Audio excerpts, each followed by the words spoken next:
Hi hello friends, இந்த வீடியோவில் என்ன பார்க்க போகிறோன்னா கேரளா ஸ்டைல் கடலைக்கறி இல்லைனா கொண்டக்கடலை குருமா எப்படி பண்ணுறதுன்னு பார்க்க போகிறோம். இந்த குருமா பார்த்தீங்கன்னா இட்லி, தோசை, பூரி, சப்பாத்தி எல்லாத்துக்குமே சைடிஷ்ஷு ரொம்ப டாப்பாக இருக்கும். வாங்க எப்படி பண்ணுறதுன்னு பார்க்கலாம். அதுக்கு 6லேருந்து 8 மணி நேரம் ஊற வச்ச கொண்டக்கடலையை 3லேருந்து 4 விசில் போட்டு எடுத்து வச்சுருக்கேங்க. இந்த தண்ணியும் வேஸ்ட் பண்ணிடாதீங்க, அது கூட நம்ம குழம்புக்கு யூஸ் ஆகும்.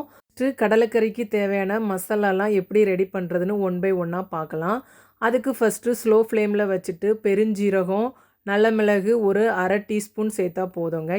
ஜஸ்ட்டு ஸ்மெல் வர்றது வரைக்கும் வறுத்தா போதுங்க. அடுத்து துருவின தேங்காய் 1 கப் அளவு ஆட் பண்ணிக்கோங்க.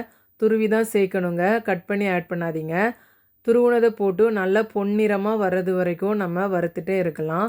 இதில் 4லேருந்து 5 சின்ன வெங்காயமும் சேர்த்து வருங்க. அப்போ நம்ம அந்த மசாலாவோட ஃப்ளேவர் ரொம்பவே நல்லாயிருக்கும் அரைச்சி ஆட் பண்ணுறப்ப.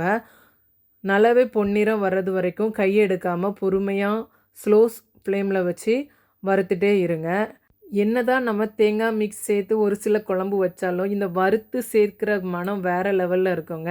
நீங்கள் ட்ரை பண்ணுங்கள், ரொம்பவே நல்லாயிருக்கும். இப்போ பொன்னிறமாக வறுத்த தேங்காவை மிக்ஸி சாரில் கொடுத்து மையாக அரைச்சி எடுக்கணுங்க. அதுதான் இதில் ரொம்ப இம்பார்ட்டன்ட். குறப்பாலாம் இருக்கக்கூடாது, நல்லா சாஃப்டாக வர்றது அளவுக்கு அரைச்சி ஓரமாக வச்சுக்கோங்க. இப்போ வாங்க கடலைக்கறி எப்படி பண்ணலான்னு பார்க்கலாம். அதுக்கு ஒரு பேன் எடுத்துக்கோங்க. தேங்காய் எண்ணெய் தாங்க ஆட் பண்ணணும், அப்போ தான் டேஸ்ட்டு ரொம்ப நல்லாயிருக்கும். தேங்காய் எண்ணெய் ஆட் பண்ணிவிட்டு வெங்காயம் 2 வெங்காயம் எடுத்து இந்த மாதிரி நீளமாக கட் பண்ணிக்கோங்க. அப்போ தான் ஃபைனலாக அதோட ஸ்ட்ரக்சர் நல்லாயிருக்கும். ஸ்கொயராக கட் பண்ணாதீங்க.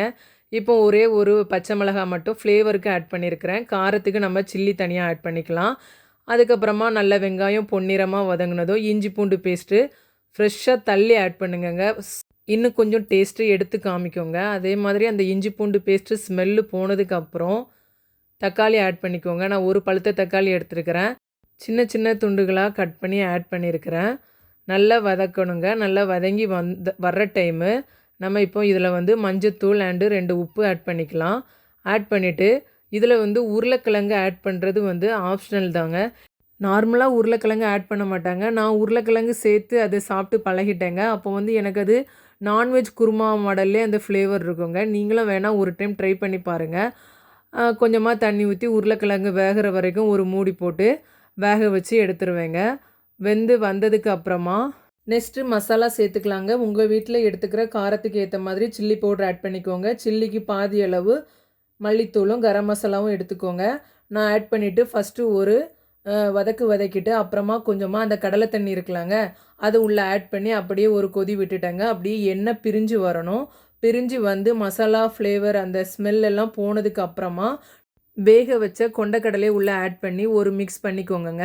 மிக்ஸ் பண்ணிவிட்டு இந்த ஸ்டேஜில் நம்ம அரைச்சி வச்சுருக்க தேங்காய் விழுது இருக்குல்ல, அது சேர்த்து உங்களுக்கு குருமா இந்த கடலைக்கறி எந்த திக்னஸில் வேணுமோ அதுக்கேற்ற மாதிரி தண்ணி ஆட் பண்ணி உப்பு காரம் ஃபைனலாக செக் பண்ணிக்கோங்க. ரொம்ப டேஸ்ட்டாக இருக்கும். இன்னும் ஒரே ஒரு விஷயம் சொல்லிக்கிறேன். இந்த தேங்காய் ஆட் பண்ணதுக்கப்புறமா 7 to 10 மினிட்ஸு மூடி போட்டு கொதிக்க வைக்கணுங்க. அப்போ தான் நம்ம வறுத்து அரைச்சாலும் அதுலேயுமே நம்ம பெருஞ்சீரகம்லாம் சேர்த்துருக்கனால அந்த மசாலா ஃப்ளேவர்லாம் கிளியராக போகணுங்க. அப்போ தான் டேஸ்ட் நல்லாயிருக்கும். மசாலா ஃப்ளேவர் போய் எண்ணெய் பிரிஞ்சு வர்ற ஸ்டேஜில் நம்ம ஒரு தாளிப்பு ஆட் பண்ணிக்கலாம். இதுதான் ரொம்பவே சரியான டேஸ்ட்டாக கொடுக்குறது இந்த தாளிப்பு தான். தேங்காய், சின்ன வெங்காயம், கருவேப்பிலை இந்த 3 தாங்க, வேறு எதுவும் சேர்க்கணும் தேவையில்லை. நல்லா பொட்டி வந்ததும் ஃபைனலாக கடலைக்கறியில் ஆட் பண்ணுறப்ப அந்த மனம் வேறு லெவலில் இருக்கும்.